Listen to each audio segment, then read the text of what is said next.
The warning bells rang across the Zephyrian Deep Space Station. Commander Vex Tall rushed to the main screen, his purple skin gleaming under the bright lights. His 4 eyes focused on the readings that made no sense. "What is that thing?" he asked. His crew. The ship on the screen looked wrong. It was small and ugly. Where Zephyrian ships were smooth and beautiful like flowing water, this thing was all sharp edges and flat surfaces. It looked like someone had taken metal boxes and stuck them together with no care for how it looked. "Sir, it's sending us a message," said Officer Culano, her voice shaking with barely hidden laughter. "Put it through," Vextal ordered. A strange voice filled the bridge. The words were translated by their computers, but the tone was clear, calm, confident. "This is Captain Sarah Chun of the United Earthship Defiance. We come in peace, but we are ready for war. Please respond." The bridge fell silent for a moment. Then someone started laughing.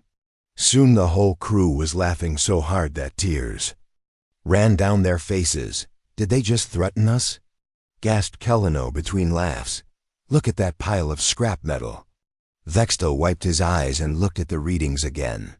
The ship was maybe half the size of their smallest escort ship.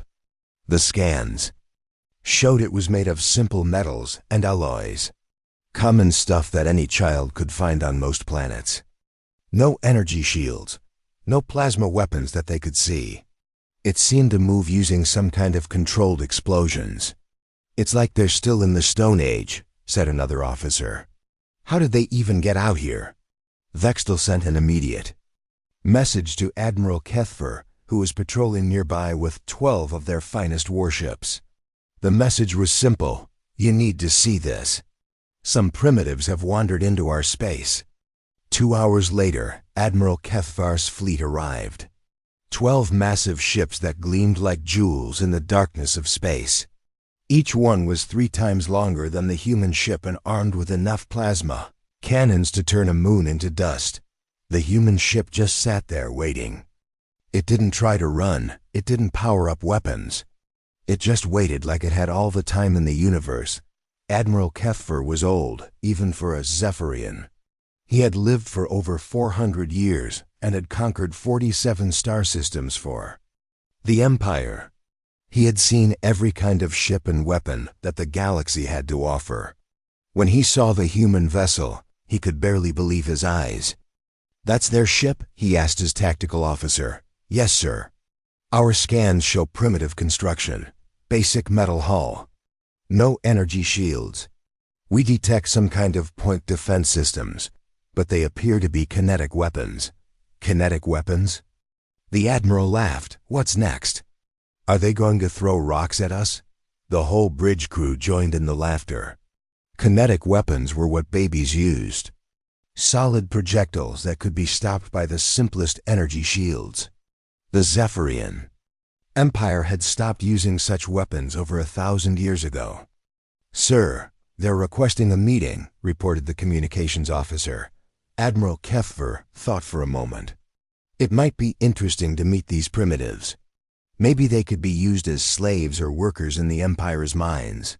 They might be too stupid to be dangerous, but they were smart enough to travel between stars. That had to count for something. "Very well. Tell them they can send a small group to my flagship. But scan them carefully. I don't want any surprises." An hour later, a small shuttle left the human ship. It was just as ugly as the main vessel. The shuttle docked with the Zephyrian flagship without any problems. 3 humans stepped out. The first thing the Zephyrians noticed was how small they were. Adult humans were barely chest-high to an average Zephyrian. They looked soft and weak.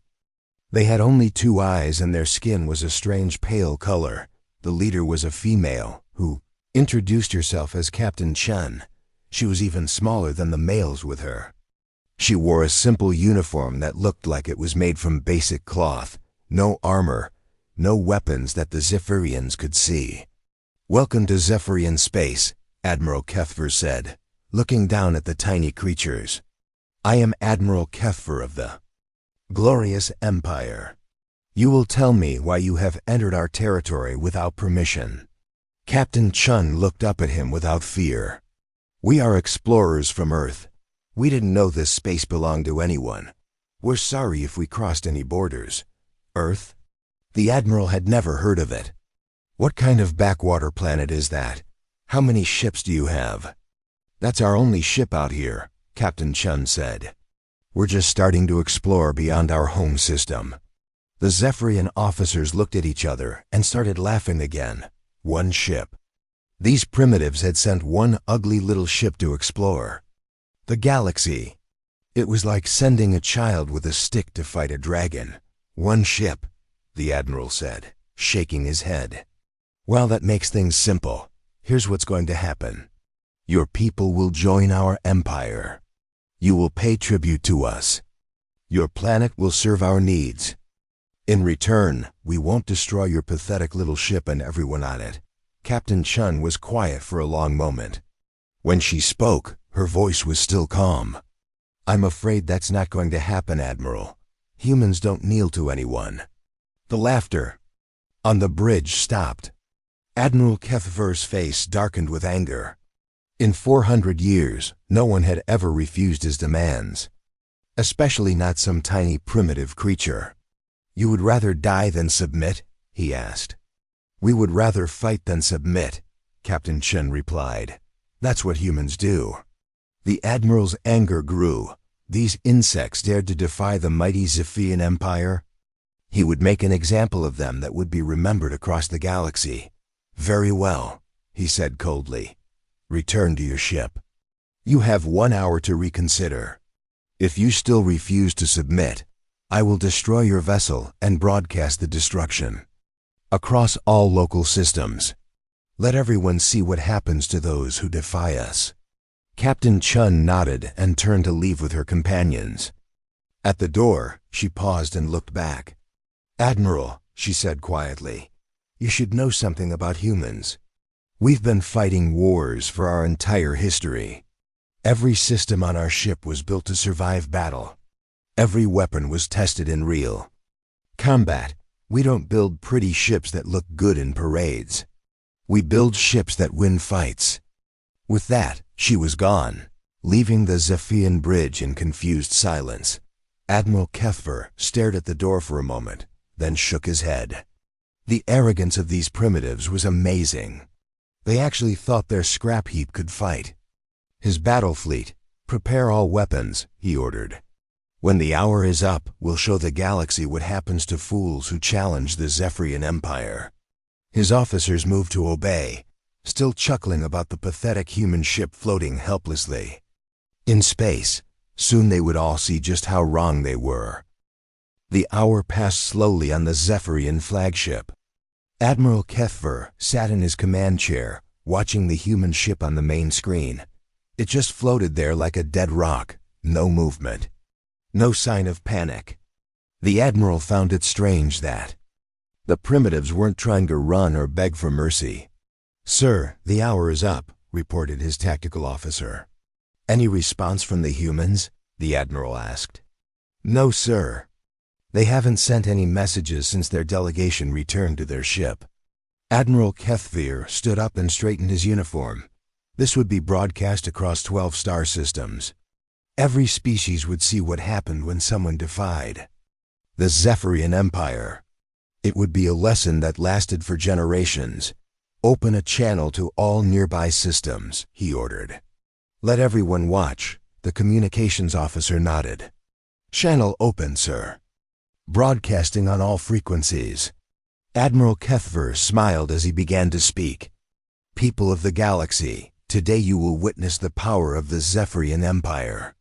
A primitive species has dared to refuse our generous offer of protection.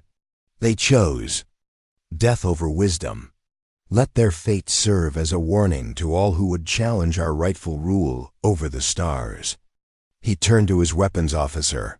"Target the human ship. All batteries, full power." "Yes, sir. All weapons locked on target." The Admiral raised his hand, enjoying the moment. Across space, millions of beings were watching.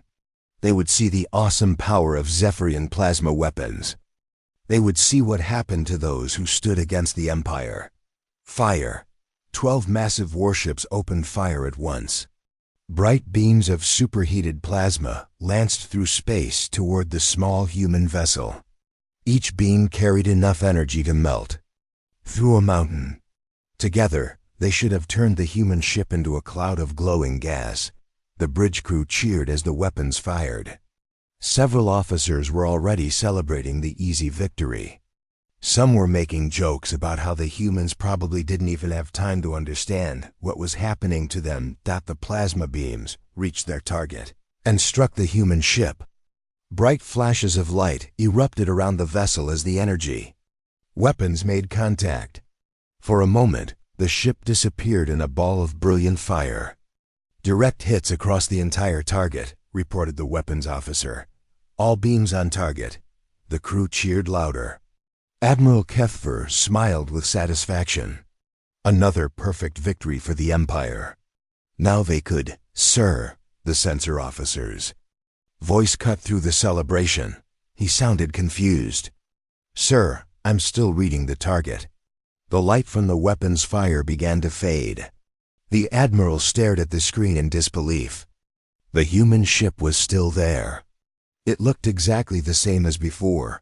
No damage, no fires, no pieces floating away. It just sat in space like nothing had happened. "That's impossible," whispered the tactical officer. "Nothing can survive a full bombardment from 12 dreadnoughts." Admiral Kethfer felt a cold fear growing in his stomach, but he pushed it away. There had to be an explanation. Maybe their sensors were broken. Maybe the humans had some kind of shield generator they hadn't detected. "Scan the target again," he ordered. Full spectrum analysis. The sensor officer worked frantically at his controls. After a few moments, he looked up with a pale face. "Sir, the ship shows some surface heating, but no structural damage. Hull integrity appears to be 100%. What about shields? They must have some kind of defensive system we missed." "No, sir. No energy shields detected. No deflector. Fields. The ship appears to have taken our full bombardment with nothing but its hull." The bridge fell silent. Everyone stared at the screen where the impossible ship continued to float peacefully in space. How could any ship survive that kind of attack? The Zephyrian weapons could destroy asteroids, melt space stations, turn enemy fleets into scrap metal. But this ugly little box just sat there like their most powerful weapons were nothing more than flashlights. "Sir," the communications officer said quietly, "we're receiving a message from the human ship." "Put it through," the Admiral said. His voice sounded strange, even to himself. Captain Chun's calm voice filled the bridge. "Admiral Kethfer, thank you for that demonstration of your weapons. We've recorded everything for our military analysts back home. They'll be very interested to see how your plasma technology performs against our hull armor." The Admiral found his voice. "How did you survive that?" "Nothing can withstand the full firepower of a Zephyrian battle fleet." "You're right about one thing," Captain Chun replied. "Nothing you've fought before could survive that. But you've never fought humans before. Our ships aren't built to look pretty, Admiral. They're built to take damage and keep fighting. Every piece of metal on this ship was designed by people who understand that space is trying to kill you every second of every day." Admiral Kethfer felt sweat running down his face. "What do you want?" "The same thing we wanted an hour ago. To explore the galaxy in peace. But since you seem determined to fight, I thought you should know something. That was a very impressive light show you just put on. Very dramatic, very flashy." The captain paused, and when she spoke again, her voice had changed. It was still calm, but now there was something underneath it. Something cold and hard. "Our turn." The channel went dead. On the screen, the human ship began to change. Panels along its sides opened up like flower petals. Dark holes appeared in the hull. The ship that had looked so peaceful and harmless suddenly looked very different. It looked dangerous. "Sir, the human vessel is powering up weapons," reported the tactical officer. His voice was shaking. "What kind of weapons?" the admiral demanded. "I don't know, sir. They're unlike anything in our database. No energy signatures, no plasma buildup. They appear to be some kind of kinetic system." Admiral Kethvale almost laughed with relief. Kinetic weapons, primitive projectile throwers. His ships could stop anything like that with their energy shields. The humans had survived their attack through some kind of advanced armor, but they were still using Stone Age weapons. "Raise shields," he ordered. "All ships, maximum defensive power.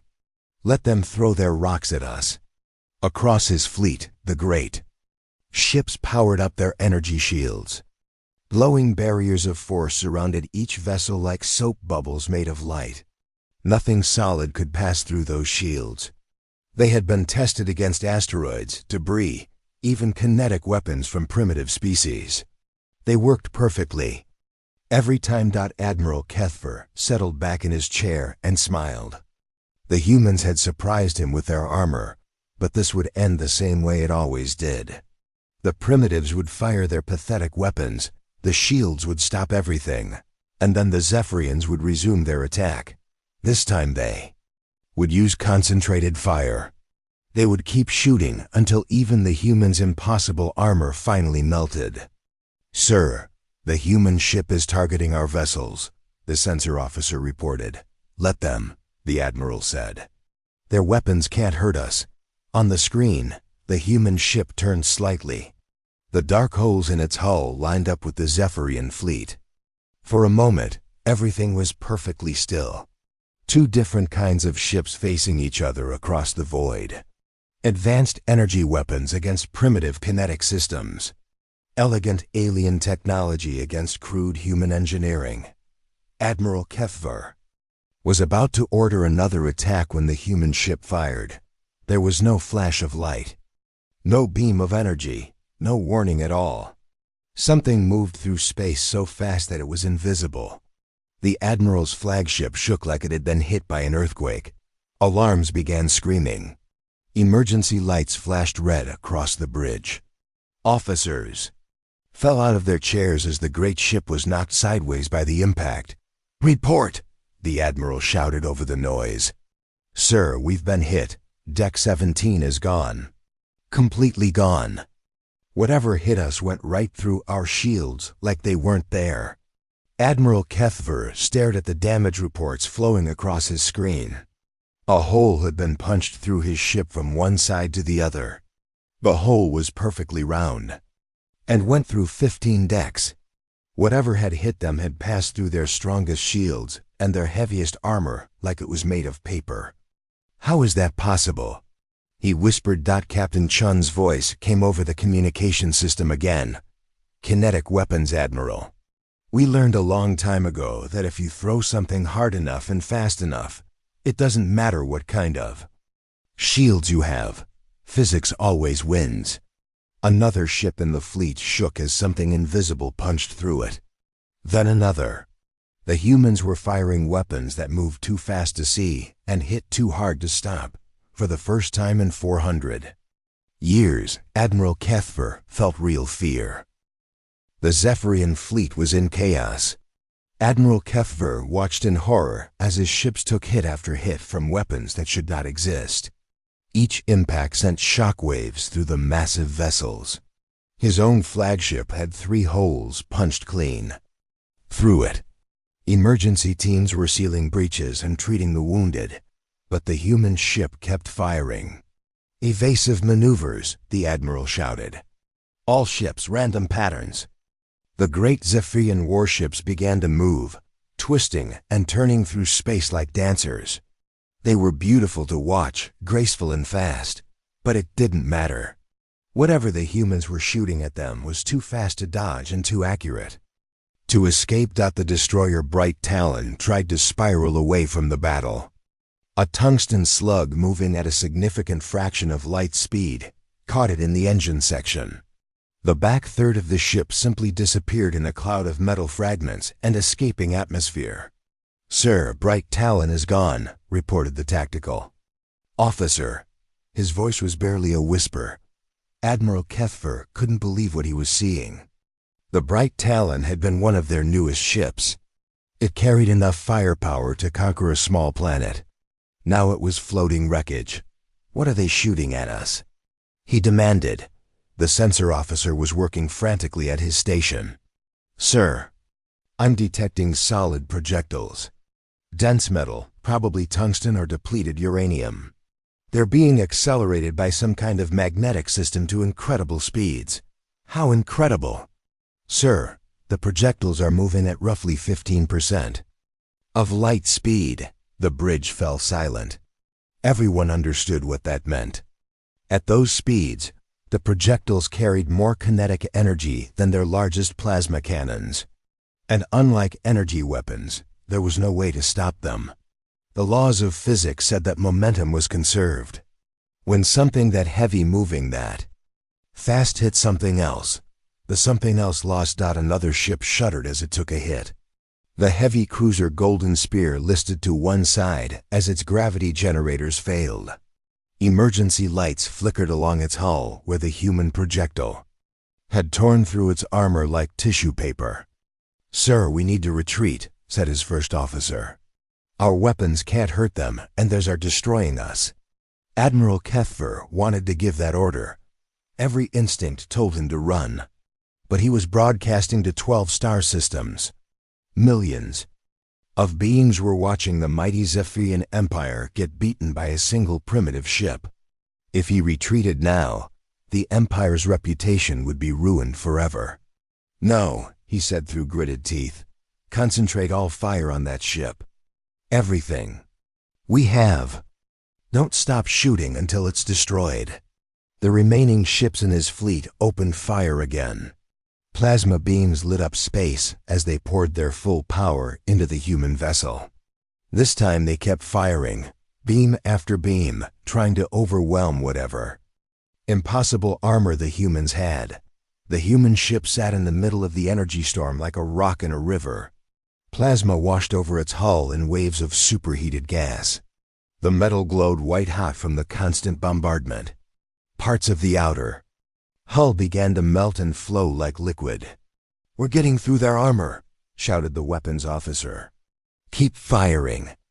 But even as he spoke, the human ship was fighting back. Its weapons had been silent during the plasma bombardment, but now they spoke again. This time the invisible projectiles came faster, one after another in a steady rhythm.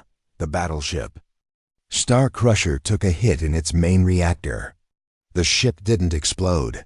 It simply went dark as all power died. Without gravity control, everything inside the ship became weightless. Without life support, the crew had minutes to live.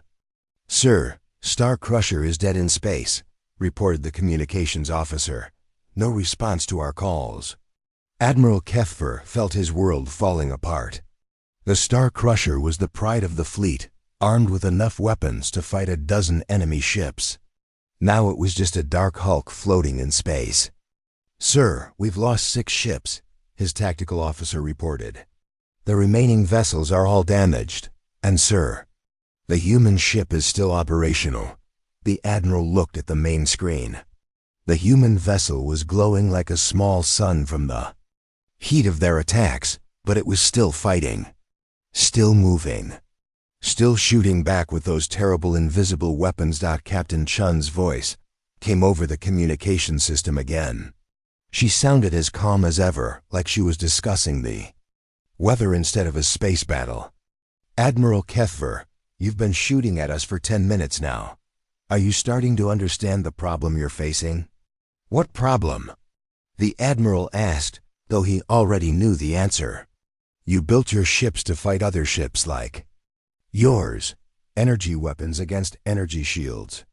Plasma against plasma. You've been fighting the same way for so long that you forgot there are other ways to kill. Another of his ships shook as it took a hit. The light cruiser Swift Wind began to spin out of control as its steering systems failed. Humans don't fight. Fair, Admiral, we fight to win. Every weapon on this ship was designed by people who spent their whole lives thinking of better ways to destroy things. Our ancestors fought with rocks and sticks, then metal swords, then chemical explosives, then UCLER weapons. We never stopped learning new ways to kill our enemies. The Admiral tried to interrupt, but Captain Chun kept talking. You want to know what you're really fighting? This ship is called the Defiance. It was built in the shipyards above Earth by people who grew up hearing stories about war. Every system on this ship was tested in battle against other humans. The armor that's protecting us was designed to stop weapons that you can't even imagine. The guns that are killing your ships were built by a species that has been perfecting the art of murder for 50,000 years. The heavy cruiser Stormbringer suddenly broke apart as multiple projectiles hit it at once. The ship came apart like a toy, scattering pieces across thousands of kilometers of space. Sir, we've lost another ship, the tactical officer reported. Should I order a retreat? Admiral Kefver looked around his bridge. Half his fleet was gone. The other half was damaged and barely fighting. His own ship had so many holes in it that they were running out of emergency patches, but he couldn't retreat. Not while the whole galaxy was watching. Not while his reputation and the Empire's power were at stake. No retreat, he ordered. Keep fighting. But even as he said it, he knew they had already lost. The question now wasn't whether they would win. The question was how many of his ships would survive. On the screen, the human ship continued its deadly work. Its weapons fired with mechanical precision, each shot carefully aimed at the most vulnerable parts of his ships. The humans weren't just shooting randomly. They were picking his fleet apart piece by piece, like a surgeon cutting up a body. Sir, the sensor officer called out. I'm detecting something strange. The human ship appears to be repairing itself. What? The damage from our plasma bombardment, sir. It's being fixed.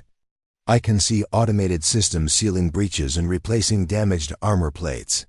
Admiral Keffer stared at the screen in disbelief.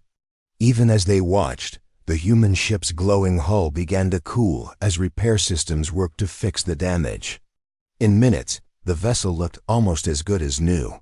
The humans hadn't just built a ship that could take damage. They had built a ship that could heal itself during battle. For the first time in his long life, Admiral Keffer began to understand that he might be facing something far more dangerous than he had ever imagined. These weren't just primitives with lucky armor. These were warriors from a species that had turned warfare into an art form, and they were just getting started. Admiral Kefver stood on his broken bridge, watching his fleet die. Half his ships were already gone. The others were floating wrecks, their crews dead or dying. Emergency lights flickered across the darkness of space where proud Zephyrian warships had become tombs. The human ship continued its work with terrible patience. Each shot was perfectly aimed. Each hit destroyed something important. The Defiance wasn't just shooting to kill. It was shooting to make sure everyone who survived would remember what they had seen. Sir, the Night Hammer is requesting permission to retreat, reported his communications officer. The young Zephyrian's voice shook with fear. Admiral Keffer looked at the tactical display. The Night Hammer was one of his last remaining ships. It had taken 3 hits and was barely holding together. Its weapons were offline. Its shields were down. It was no longer a warship. It was just a target waiting to die. Permission denied, the Admiral said quietly. No one retreats. But sir, we can't win this fight. That ship is destroying us. I know. The Admiral's voice was barely a whisper, but the whole galaxy is watching. If we run now, every species in 12 systems will know that the mighty Zephyrian Empire was beaten by one primitive ship. We can't let that happen. Even as he spoke, another projectile slammed into the Night Hammer. The ship's hull cracked like an eggshell. Atmosphere rushed out into space, carrying bodies and debris with it. The great warship went dark and began to drift. Sir, that's 11 ships lost. the tactical officer reported. "We have one escort vessel left, and our own ship is barely functional." Admiral Keffer closed his eyes. In 400 years of service, he had never lost a single ship. Now he had watched an entire fleet get destroyed by an enemy he had laughed at just hours before.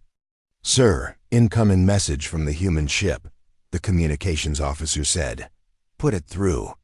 Captain Chun's voice filled the bridge one more time. She still sounded calm, but now there was something else in her tone. Something final. "Admiral Keffer, you have one ship left. I'm going to destroy it now. Then I'm going to destroy your flagship, but I want you to understand something first."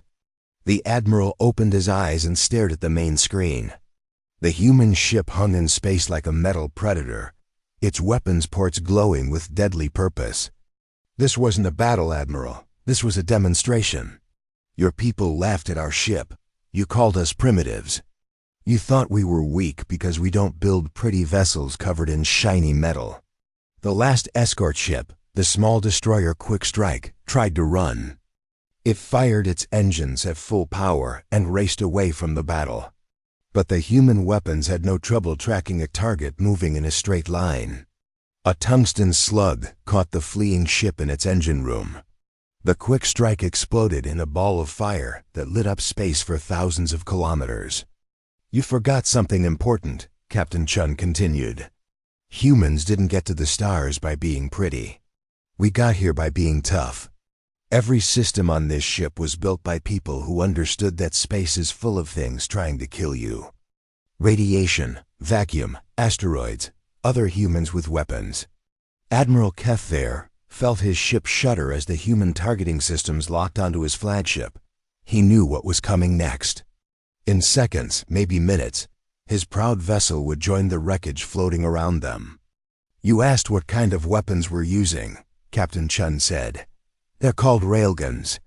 Magnetic accelerators that throw metal slugs at a significant fraction of light speed. We invented them to fight pirates in our home system. Pirates who were smart enough to put armor on their ships and shields around their bases. The Admiral's hands gripped the arms of his command chair. He could order his remaining crew to the escape pods. Some of them might survive, but he was the Admiral. He would go down with his ship. The slugs were firing at you weigh about 50 kilograms each. They're made of tungsten carbide, which is one of the hardest metals we know how to make. When they hit your ships, they're moving at roughly 45,000 kilometers per second. The tactical officer was frantically working at his station, trying to calculate something. He looked up with wide eyes. Sir, at that speed and mass, each projectile carries the kinetic energy of a small nuclear weapon. Admiral Keffer felt the last of his hope die. Nuclear weapons. The humans were throwing nuclear weapon levels of energy at his ships, but doing it with simple chunks of metal moving very fast. No wonder their shields couldn't stop them. No wonder their armor was useless. The worst part, Captain Chun said, is that this isn't even a warship. The Defiance is an exploration vessel. It's designed to travel safely through unknown space and defend itself if necessary. A real human warship carries weapons that would turn your entire fleet into vapor in seconds. The human ship began to move, turning slowly to face the Zephyrian flagship. Its weapon ports opened like the eyes of a monster waking up. I'm going to destroy your ship now, Admiral. But I'm going to leave some of your crew alive. They'll be rescued by other Zephyrian ships in a few hours. I want them to go home and tell everyone what they saw here today. The Admiral activated his ship's final message system.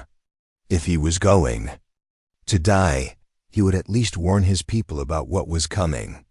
This is Admiral Kethver of the Imperial Fleet, he said into the recorder. We have encountered a human vessel in deep space. Our entire battle group has been destroyed. The humans possess weapons technology far beyond anything we understand. They are not primitives. They are not weak. Any future contact with this species should be approached with extreme caution. He paused, thinking about his long life and all the victories he had won. Then he added, The Empire made a terrible mistake today. We laughed at one ship. We thought it was harmless because it looked crude and simple. We were wrong. If there are more ships like this one, if the humans have a real military fleet, then we may have just made contact with the most dangerous species in the galaxy. The message ended just as the human ship fired. The tungsten slug hit the flagship's main reactor with perfect precision. The great ship broke apart like a flower made of metal, its pieces spinning away into the darkness. Admiral Kethfer had just enough time to see the emergency pods launching before the bridge section. Where he stood was torn away from the rest of the ship. His last thought was a warning that would never be delivered. Humanity was not just another primitive species to be conquered. They were something much worse. They were warriors who had learned to kill with science. In the escape pods, the surviving Zephyrian crew members watched their flagship die. They saw the human ship sitting calmly in the middle of the wreckage, completely undamaged, despite taking the full firepower of 12 warships for over an hour. Captain Qian's voice came over their emergency frequencies one last time. Tell your people what you saw here. Tell them that humanity is willing to be friends with anyone who treats us with respect. But tell them something else, too. Tell them that we've been fighting wars since before we discovered fire. Tell them that every human ship is built by people who grew up hearing stories about battles and victories and clever ways to destroy enemies. The human ship began to move away from the battle site, its engines glowing blue in the darkness. And tell them that if they want a war with humanity, they had better bring more than 12 ships. With that, the Defiance disappeared into the void, leaving behind only wreckage and survivors who would carry the story of this day to every corner of the galaxy. 3 weeks after the battle, the news had spread across half the galaxy. In every spaceport, on every station, in the halls of every government, beings whispered about the impossible fight they had watched on their screens, on the Zephyrian home world. Emperor Maleth sat in his throne room, staring at the report in his hands. He had read it 17 times, but the words still made no sense. 12 ships. 12 of his finest warships destroyed by a single primitive vessel. Your Majesty, said General Vexton, bowing low before the throne. The survivors have been debriefed. Their stories all match. The human ship was invulnerable to our weapons and destroyed our fleet with kinetic projectiles. The Emperor crumpled the report in his 4 hands. How is this possible? Our scientists have looked at the data. They say the human weapons shouldn't work. Kinetic energy should not be able to penetrate our shields. The humans throw their projectiles at 45,000 kilometers per second, Your Majesty. At that speed, our shields might as well be made of air. Emperor Maleth stood up from his throne and walked to the great window that looked out over his capital city. Millions of Zephyrians lived in the towers below, safe under the protection of the Empire's mighty fleet. But now that fleet seemed like a collection of toys. What do our spies tell us about Earth? General Vexton consulted his datapad.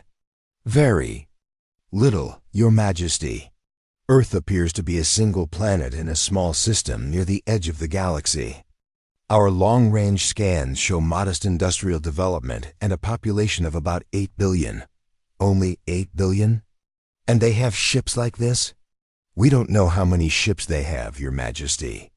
The Defiance claimed to be an exploration vessel, not a warship.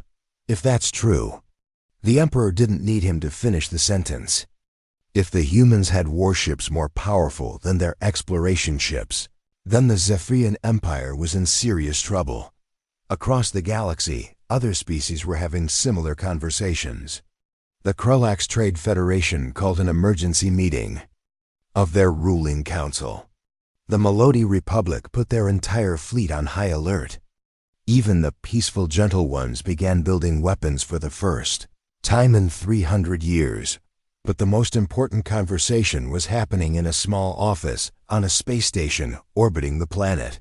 Nexus Prime, Commander Sarah Blackwood head of Galactic Intelligence for the Human Colonial Authority, sat across from Director Chen Williams of the Earth Defense Force. "The whole galaxy is talking about your little demonstration," Commander Blackwood said, pouring tea from an old ceramic pot. "Was it really necessary to destroy an entire fleet?" Director Chen, who was Captain Sarah Chun's older sister, smiled grimly. "They fired first, Sarah. My sister gave them every chance to walk away. They chose to fight. Still, 12 ships seems excessive." Those 12 ships represented the most advanced military force in this sector.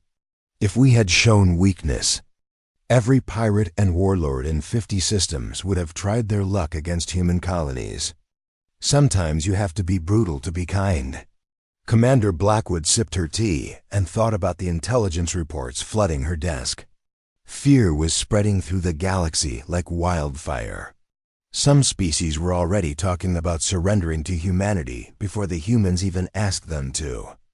"What's our next move?" she asked. "We wait," Director Chen replied.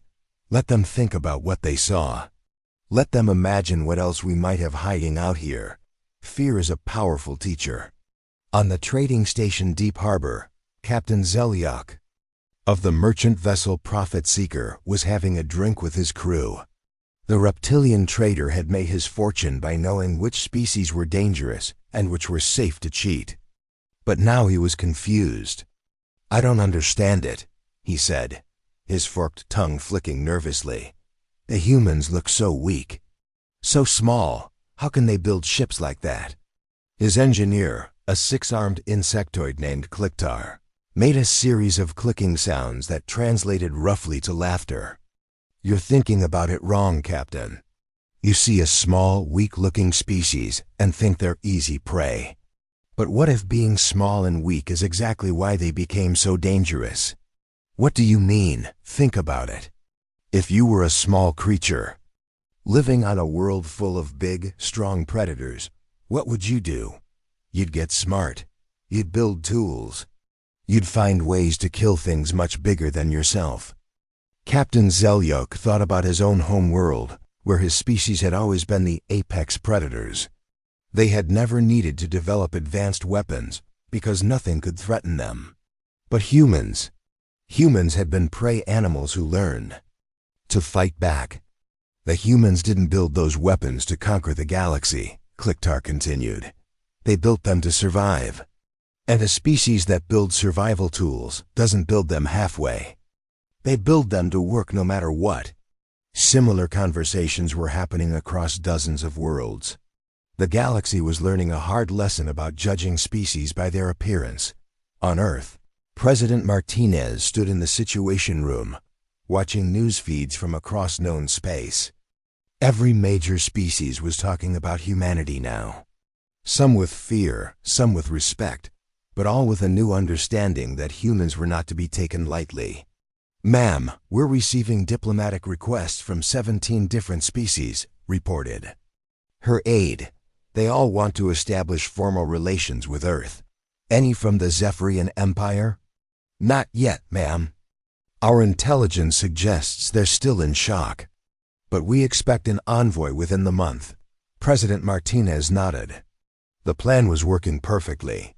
One ship, one battle, and suddenly humanity was being taken seriously by every major power in the galaxy. It had taken 3 hours of fighting to accomplish what decades of diplomacy might not have achieved. "What about trade opportunities?" she asked. "Massive, ma'am. Species that wouldn't even acknowledge our existence last month are now offering exclusive trade deals. The Melody want to license our defensive technologies. The Gentle Ones are asking for protection agreements." 6 months later, Captain Sarah Chun stood on the bridge of the Defiance as it docked with Nexus Station, the galaxy's largest trade hub. Through the viewports, she could see dozens of alien ships keeping a respectful distance from the human vessel. "Captain," said her tactical officer, "we're being hailed by 17 different species. They all want to invite you to dinner." Captain Chun smiled. The battle that had started as a simple first contact had changed everything. Humanity was no longer an unknown species on the edge of the galaxy. They were a power that everyone wanted. As a friend and no one wanted as an enemy. Her communication officer looked up from his station. Captain, there's one more message. It's from the Zephyrian Empire. They're formally requesting a peace treaty and trade agreement. Tell them we'll consider it, Captain Chun replied. But make sure they understand the terms. Humanity doesn't kneel to anyone, but we're happy to stand as equals with those who treat us with respect. As the Defiance settled into its docking bay, beings across the galaxy continued to tell the story of the day when one ship changed everything. They spoke of the primitives who weren't primitive, the weak species that was strong, and the lesson that the universe had learned at the cost of 12 warships and 1 admiral's pride. Humanity had laughed last after all.